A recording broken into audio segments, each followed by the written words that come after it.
حضرت عمر رضی اللہ تعالیٰ عنہ روایت کرتے ہیں کہ زید بن سعانہ نامی ایک یہودی تھا جس کو حضور نے قرض دینا تھا۔ آقا کریم علیہ الصلوۃ والسلام دو جہاں کے مالک ہیں، لیکن حضور کا فقر اختیاری تھا۔ آقا کریم علیہ السلام کے گھر میں بسا اوقات کتنے دن چولہا نہیں جلا کرتا تھا۔ حضور ادھار لے کر کے لوگوں کی مصیبتوں کو بھی دور کرتے، اور گھر کا چولہا بھی بعض اوقات ادھار لے کے گرم کرنا پڑتا۔ اعلیٰ حضرت فرماتے ہیں مال کے کونین ہیں گو پاس کچھ رکھتے نہیں، دو جہاں کی نعمتیں ہیں ان کے خالی ہاتھ میں۔ تو کہتے ہیں کہ ایک دن حضور علیہ السلام کی خدمت میں ایک شخص حاضر ہوا جس کا نام زید بن سعانہ ہے اور یہودی ہے، اور اس نے حضور علیہ السلام سے قرض کا تقاضا کیا، لیکن تقاضا اتنے سخت انداز سے کیا کہ اس نے حضور علیہ السلام کی قمیص کو پکڑ کے کھینچا بھی۔ تو حضرت عمر رضی اللہ تعالیٰ عنہ نے جب دیکھا تو بڑے گھور کے اس کی جانب دیکھا اور اس کو پیچھے ہٹاتے ہوئے کہا کہ تجھے شرم نہیں آ رہی کہ اللہ کے رسول کے ساتھ کیسے سلوک کر رہا ہے اور میں تیرے سامنے موجود ہوں؟ تو حضرت نبی رحمت صلی اللہ علیہ وسلم نے حضرت عمر کو کہا عمر مجھے تجھ سے اس بات کی توقع نہیں تھی۔ ذرا غور کیجئے حضور علیہ السلام کی اس سیرت کے انداز کو۔ ایک شخص آ رہا ہے اور حضور سے سختی کر رہا ہے، ابھی حضور کو قرض لٹانے کی جو تاریخ ہے اس میں بھی 4 دن باقی رہتے ہیں، اور وہ ناجائز سختی کر رہا ہے۔ حضرت عمر رضی اللہ تعالیٰ عنہ نے جب اس کو گھورا اور سختی کی تو حضور علیہ السلام نے فرمایا عمر مجھے تیرے سے اس بات کی توقع نہیں تھی، تمہارا کام تو یہ تھا کہ مجھے حسن ادا کی تلقین کرتے کہ اچھے انداز سے قرض واپس کرو، اور اس کو جو ہے وہ نرمی کی تلقین کرتے، اور پھر آقا کریم علیہ السلام نے فرمایا اس کا قرض ادا کر دو، اور اے عمر جو تم نے اس کو گھورا ہے اس کے بدلے میں 20 وسق زیادہ کھجوریں بھی تم اس کو دو گے۔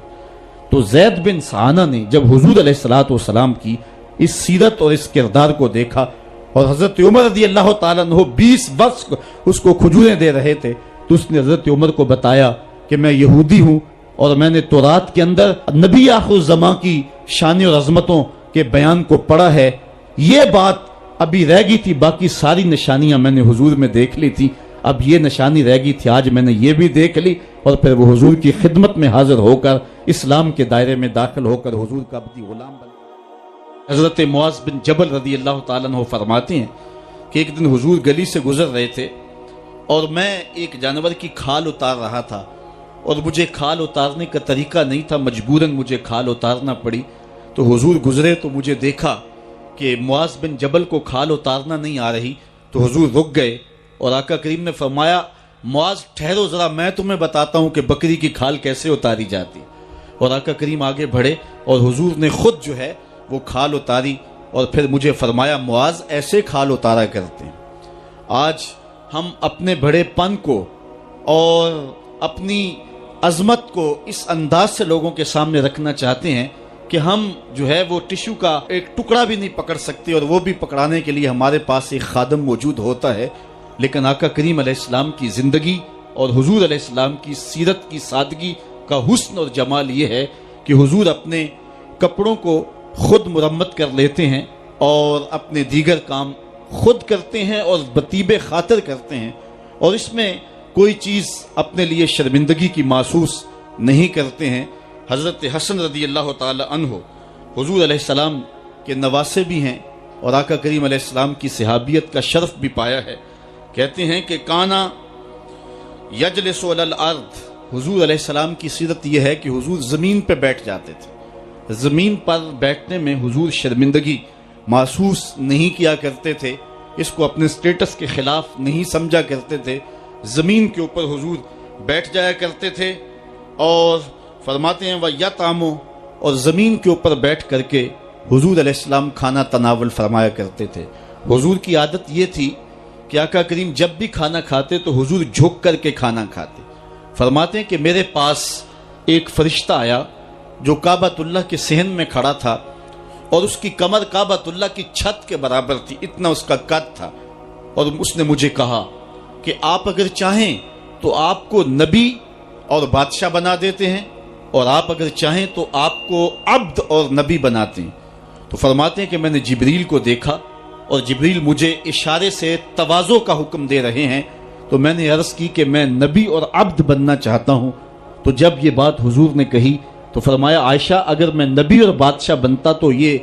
جتنے بھی پہاڑ ہیں یہ سونا بن کے میرے ساتھ چلتے، لیکن میں نے اس بات کو اختیار نہیں کیا۔ اور اس کے بعد حضور علیہ السلام جب بھی کبھی کھانا کھاتے تو حضور جھک کر کے کھاتے،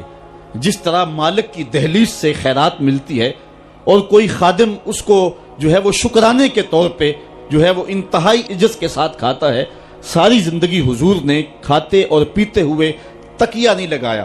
ہاتھ میں پلیٹ پکڑ کے اکڑ کے یا ٹہل کر کے یا جو ہے وہ بالکل سیدھے ہو کے نہیں، تھوڑا سا جھک کر کے بغیر تکیے کے حضور علیہ السلام کھانا کھانا پسند فرمایا کرتے تھے، اور فرماتے میں اس طرح کھاتا ہوں جس طرح بندے کھاتے ہیں، اور میں اس طرح بیٹھتا ہوں جس طرح اس کے عبد اور اس کے بندے بیٹھتے ہیں۔ یہ حضور علیہ السلام کا طریقہ ہے۔ ایک دن آقا کریم علیہ السلام ایک چٹان کے اوپر بیٹھے تھے اور حضور علیہ السلام قدید کھا رہے تھے، یہ خشک گوشت جو کر کے اس کو بعد میں جب پکایا جاتا ہے تو اس کو قدید کہتے ہیں، یا سرید تھی، حضور کھا رہے تھے۔ تو ایک خاتون وہ گزری اور اس کے بارے میں اہل علم کہتے ہیں کہ وہ بڑی زبان دراز تھی اور وہ مردوں کو بھی ایسی ایسی باتیں کرتی کہ لوگ جو ہے وہ اس کی شر سے بچا کرتے تھے۔ تو اس نے کہا کہ آپ تو ایسے کھا رہے ہیں جس طرح کے عبد کھاتے ہیں۔ تو حضور علیہ السلام نے فرمایا اگر میں عبد نہیں ہوں تو کون عبد ہے؟ فرمایا میں سب سے بڑا عبد ہوں۔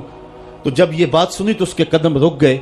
اور اس نے حضور علیہ السلام کی خدمت میں عرض کی کہ حضور آپ پھر اکیلے ہی کھا رہے ہیں، مجھے بھی کھلائیں۔ تو حضور نے ایک لقمہ اٹھایا، فرمایا لو تم بھی کھا لو۔ تو اس نے کہا یہ نہیں، بلکہ جو آپ کے منہ میں ہے میں وہ کھانا چاہتی ہوں۔ تو حضور علیہ السلام نے اپنے منہ کا نوالا نکال کر کے اس کے منہ میں ڈال دیا۔ تو کہتے ہیں کہ اس کے بعد کبھی بھی اس کی زبان پر کبھی فحش بات آئی نہیں تھی۔ حضور کے جوتے کی وہ برکت تھی اور اس کا وہ فیضان تھا کہ اس کے اندر ایسی روشنی ہو گئی۔ پہلے وہ سخت لعان تھی، گالیاں دینے والی تھی اور فحش گفتگو کرنے والی تھی، لیکن حضور علیہ السلام کے جوتے کی برکت سے اللہ تعالیٰ جل شانہ نے اس کی زبان کو حسن بھی دے دیا اور جمال بھی عطا فرما دیا۔ تو حضور علیہ السلام کی عادت تھی